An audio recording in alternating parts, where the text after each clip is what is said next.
राधे राधे। स्वागत है आप सभी का आपके अपने चैनल निष्ठा कथा कहानी पर। आज हम सुनने वाले हैं श्री खाटू श्याम जी की कथा और जानेंगे कुछ ऐसे तथ्य जिनसे हम अभी तक अनभिज्ञ थे।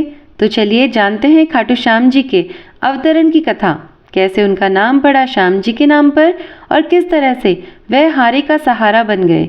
लेकिन उससे पहले अगर आप हमारे चैनल पर नए हैं तो चैनल को सब्सक्राइब ज़रूर करिएगा और अगर आज की कथा आपको पसंद आती है तो वीडियो को लाइक और शेयर ज़रूर करिएगा और हाँ, कमेंट्स में जय श्री श्याम लिखना मत भूलिएगा। तो चलिए कथा शुरू करते हैं।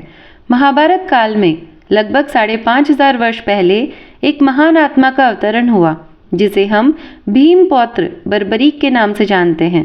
महिसागर संगम स्थित गुप्त क्षेत्र में नवदुर्गाओं की सात्विक और निष्काम तपस्या कर बर्बरीक ने दिव्य बल और 3 तीर व धनुष प्राप्त किए। बाल्यकाल से ही वे बहुत वीर और महान योद्धा थे। उन्होंने युद्ध कला अपनी माता से सीखी थी। माँ आदिशक्ति की तपस्या कर उन्होंने उनसे त्रिलोकों को जीतने में सक्षम धनुष प्राप्त किया था, साथ ही असीम शक्तियों को भी अर्जित कर लिया था। तत्पश्चात अपने गुरु श्री कृष्ण की आज्ञा से उन्होंने कई वर्षों तक महादेव की घोर तपस्या करके उन्हें प्रसन्न किया और भगवान शिव शंकर से 3 अभेद्य बाण प्राप्त किए और 3 बाणधारी का प्रसिद्ध नाम प्राप्त किया। महाभारत का युद्ध कौरवों और पांडवों के मध्य अपरिहार्य हो गया था। अतः यह समाचार बर्बरीक को प्राप्त हुआ तो उनकी भी युद्ध में सम्मिलित होने की इच्छा जागृत हुई। जब वे अपनी माता से आशीर्वाद प्राप्त करने पहुंचे तब माता को हारे हुए पक्ष का साथ देने का वचन दिया। वे अपने लीले घोड़े जिसका रंग नीला था पर 3 बाण और धनुष के साथ कुरुक्षेत्र की रणभूमि की ओर अग्रसर हुए। सर्वव्यापी श्री कृष्ण ने ब्राह्मण वेश धारण कर बर्बरीक से परिचित होने के लिए उन्हें रोका और यह जानकर उनकी हंसी भी उड़ाई कि वह मात्र 3 बाण से युद्ध में सम्मिलित होने आया है। ऐसा सुनने पर बर्बरीक ने उत्तर दिया कि मात्र 1 बाण शत्रु सेना को परास्त करने के लिए पर्याप्त है और ऐसा करने के बाद बाण वापस तरकस में आ जाएगा। यदि तीनों बाणों को प्रयोग में लिया गया तो तीनों लोकों में हाहाकार मच जाएगा। इस पर श्री कृष्ण ने उन्हें चुनौती दी कि इस पीपल के पेड़ के सभी पत्तों को छेद कर दिखलाओ जिसके नीचे दोनों खड़े थे। बर्बरीक ने चुनौती स्वीकार की और अपने तुन्नर से एक बाण निकाला और ईश्वर को स्मरण कर बाण पेड़ के पत्तों की ओर चलाया। तीर ने क्षण भर में पेड़ के सभी पत्तों को भेद दिया और श्री कृष्ण के पैर के इर्द गिर्द चक्कर लगाने लगा, क्योंकि एक पत्ता उन्होंने अपने पैर के नीचे छुपा लिया था। बर्बरीक ने कहा कि आप अपने पैर को हटा लीजिए वरना ये आपके पैर को चोट पहुंचा देगा।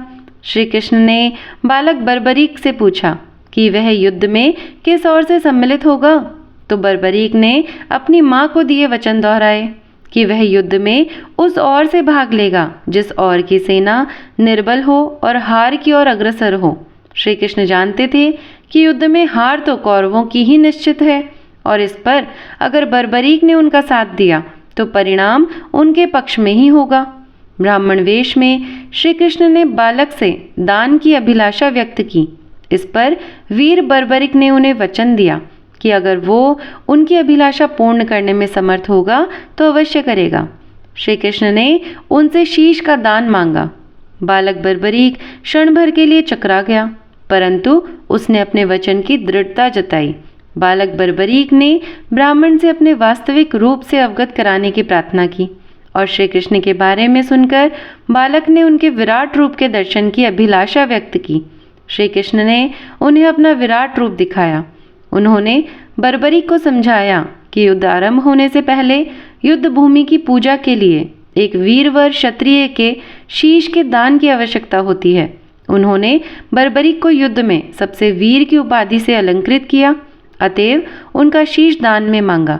बर्बरीक ने उनसे प्रार्थना की कि वह अंत तक युद्ध देखना चाहता है, तो श्री कृष्ण ने उनकी यह बात स्वीकार कर ली। फाल्गुन माह की द्वादशी को उन्होंने अपने शीश का दान दिया। उनका सिर युद्ध भूमि के समीप ही एक पहाड़ी पर सुशोभित किया गया, जहां से बर्बरीक संपूर्ण युद्ध का जायजा ले सकते थे। युद्ध की समाप्ति पर पांडवों में ही आपसी बहस होने लगी कि युद्ध में विजय का श्रेय किसको जाता है।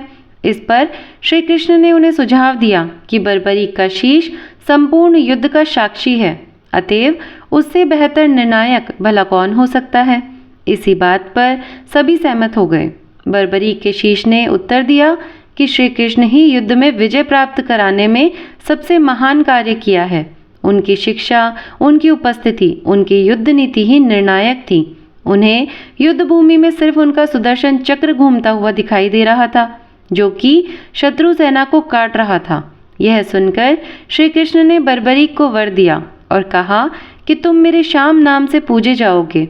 खाटू नामक ग्राम में प्रकट होने के कारण खाटू श्याम के नाम से प्रसिद्धि पाओगे और मेरी सभी 16 कलाएं तुम्हारे शीश में स्थापित होंगी और तुम मेरे ही प्रतिरूप बनकर पूजे जाओगे। मेरी ही शक्ति तुम में निहित होगी। देवगण तुम्हारे मस्तक की पूजा करेंगे। जब तक यह पृथ्वी, नक्षत्र, चंद्रमा तथा सूर्य रहेंगे, तब तक तुम लोगों के द्वारा मेरे ही श्याम रूप में पूजनीय रहोगे। इस प्रकार कहकर श्री कृष्ण ने बर्बरीक के मस्तक को अमृत से सींचा और अजर अमर कर दिया। मस्तक ने संपूर्ण महाभारत का युद्ध देखा एवं युद्ध के निर्णायक भी रहे। युद्ध के बाद महाबली बर्बरीक कृष्ण से आशीर्वाद लेकर अंतर्ध्यान हो गए। बहुत समय बाद कलयुग का प्रसार बढ़ते ही भगवान श्याम के वरदान से भक्तों का उद्धार करने के लिए वह खाटू में चमत्कारी रूप से प्रकट हुए।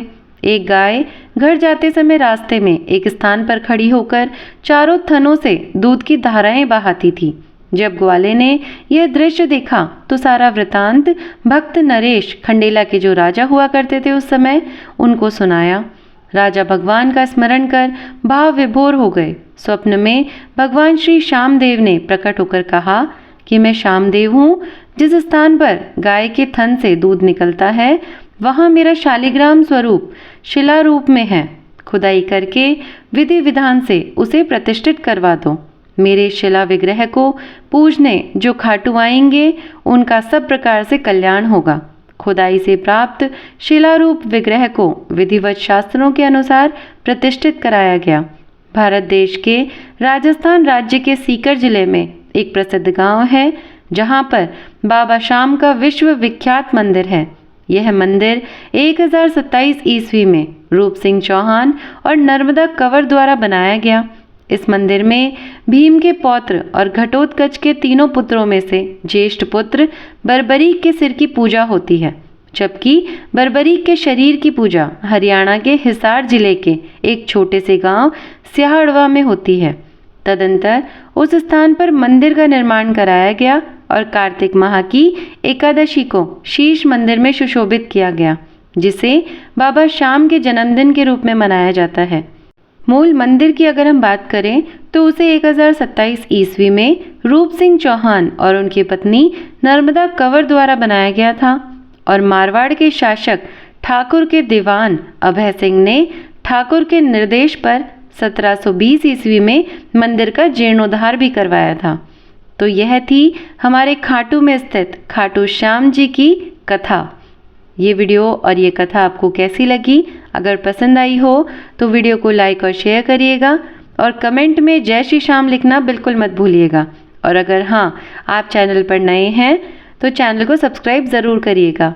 मैं मिलती हूँ आपसे ऐसी ही किसी कथा के साथ में। तब तक के लिए धन्यवाद। राधे राधे।